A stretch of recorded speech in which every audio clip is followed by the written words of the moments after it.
Hello, ladies and gentlemen. I am Downtown Jason Brown, and welcome to a new series here on my channel called Call Opinions.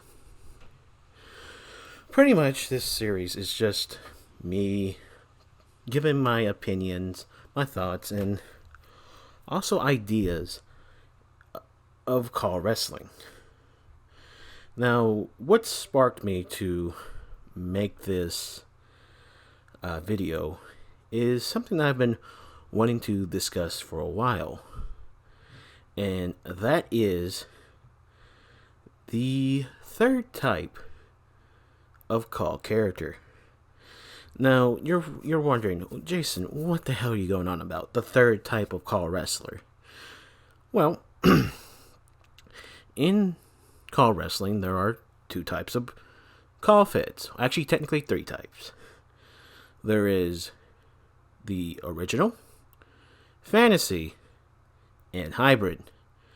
I fall under the hybrid category because I have both fantasy and originals. Now, with that, it just sounds like, okay, there's just two types of call characters. There are OCs, and then there's fantasy characters. But that's where you are wrong. There's actually another type of call character that really doesn't get discussed that much.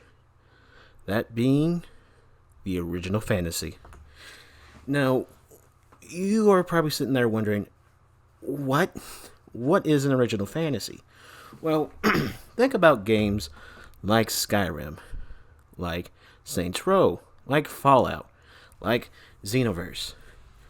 Those games don't have a default character. Yes, there's the boss in the Saints Row, there's the Dragonborn in Skyrim, and of course there's the main time patroller in Xenoverse, in the many different types of main protagonists in the Fallout series. Now, what makes these games? What is one thing that makes these games in common? Like I said, they don't have a default protagonist. They have a character creation system where you get to design what the main protagonist looks like. So that's pretty much just like making an original character in Call Wrestling.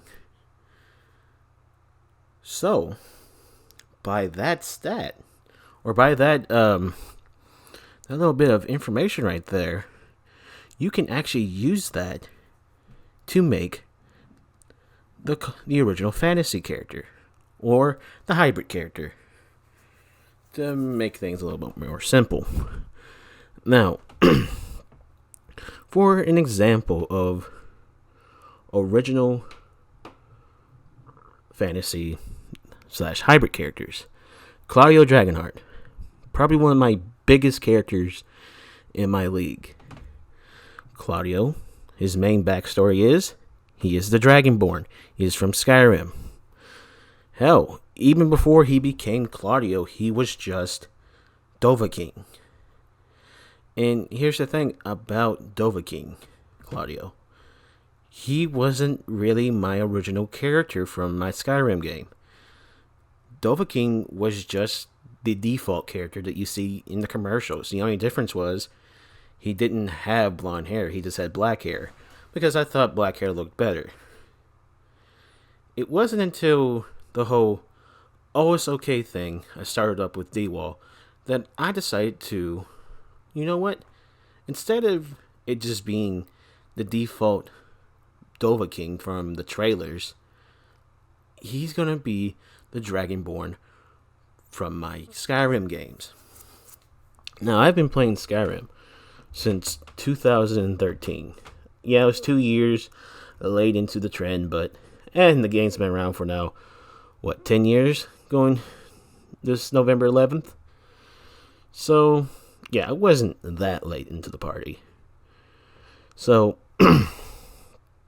so, Claudio, by that, logic right there is actually one of my oldest original characters, because he's transitioned from not just being my Skyrim character, but being one of my original CAW characters. So, in a way, Claudio could be in both a fantasy only company and a original only company.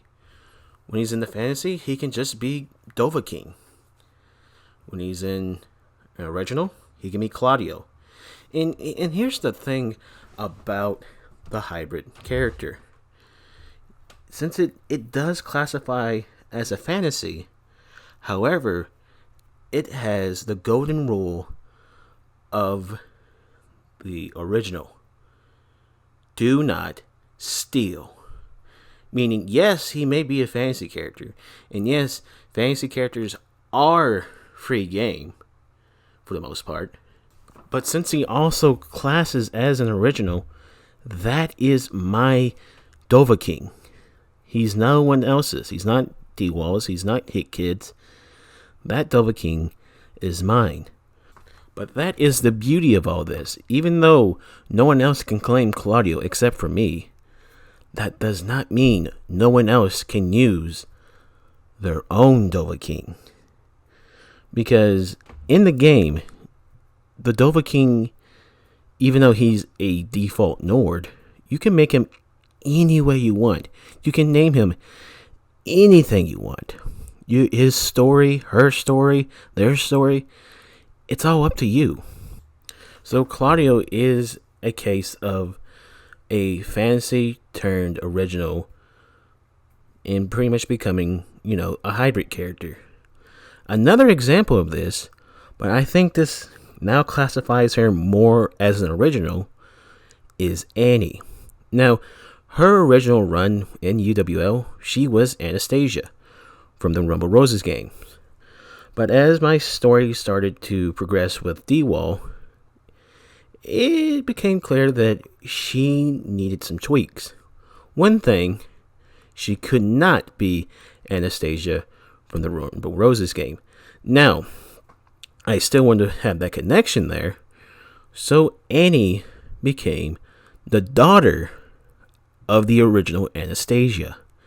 It would explain why she's so young, and why the other Rumble Roses characters really never went after her. Because, yes, she may have thought she was her own mother because of experiments, but the other Rumble Roses girls knew that wasn't the original Anastasia.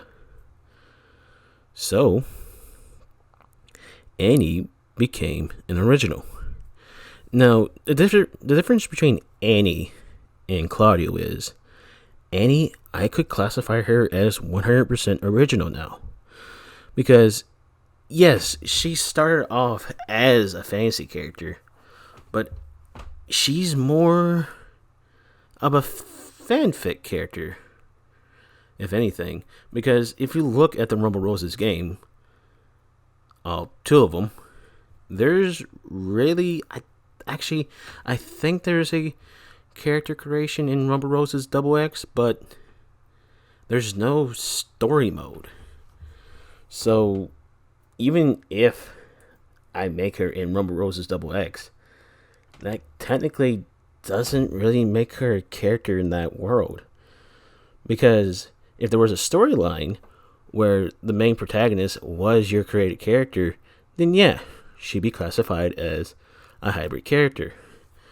But since she's just more, I guess Rumble Roses is more in her background, well, more so in her mother's, she does not classify as a hybrid character. So she's an example of a fantasy character becoming 100% original.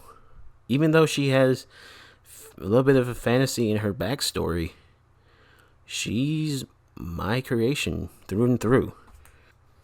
But there's also an example of it being the other way around, an original becoming the hybrid. Best example I can give is Carmen Cortez, D-Wall's character. She started off as just, a typical wrestler from Brooklyn, New York, who had many deadly encounters with Revy. Now, one thing that D-Wall added to her was the fact that she is the boss of the Saints. And by solidifying that by creating her in the Saints Row games. He's even done playthroughs of Saints Row with his Carmen Cortez character in Saints Row. And he has confirmed that the Carmen in Saints Row is the Carmen in DCA. So, just like Claudio, she can be classified as a original fantasy, aka a hybrid. And if D1 wanted to, Carmen could technically be allowed to enter a fantasy-only league, as long as her Saints boss aspect is the main focus of her character in that league. But yeah, Carmen could pop up in a fantasy-only league because, well, she's now a hybrid. She's now a hybrid character. She's an original fantasy. And just like that, even though she's technically a Saints Row character, technically, she's still an original. She's 100% D-Walls. No one else's. But that doesn't mean you can't create a character who's also the boss of the Saints. And that's what makes this character this character type so unique.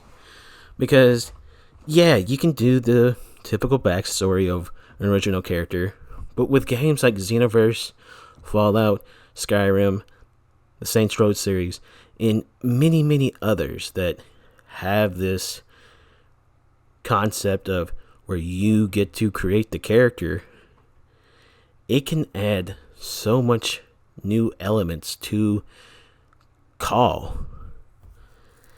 And yeah, this isn't a new trend, and this definitely isn't a trend I started, but it's definitely something I think needs to be explored more. I think more people should consider this. I would like to see a character in CAW who is also a time patroller in the Xenoverse games, or who is, the mailman character from Fallout 3 or New Vegas. New Vegas, yeah. New Vegas has the mailman. And they come into virtual wrestling. And again, that is the beauty of the hybrid character. They can classify as a fantasy, but they're 100% original too. But yeah, that's just my thoughts on that. Have you all ever thought about having a character like that? Do you want to see more characters like that where they are original but they have that fantasy type background? Tell me in the comment section below. If you enjoyed the video, give me a thumbs up. And if you would like to see more of this series, just maybe give me some ideas in the comment section below. But anyways, I've been Downtown Jason Brown, and this has been my CAW opinion.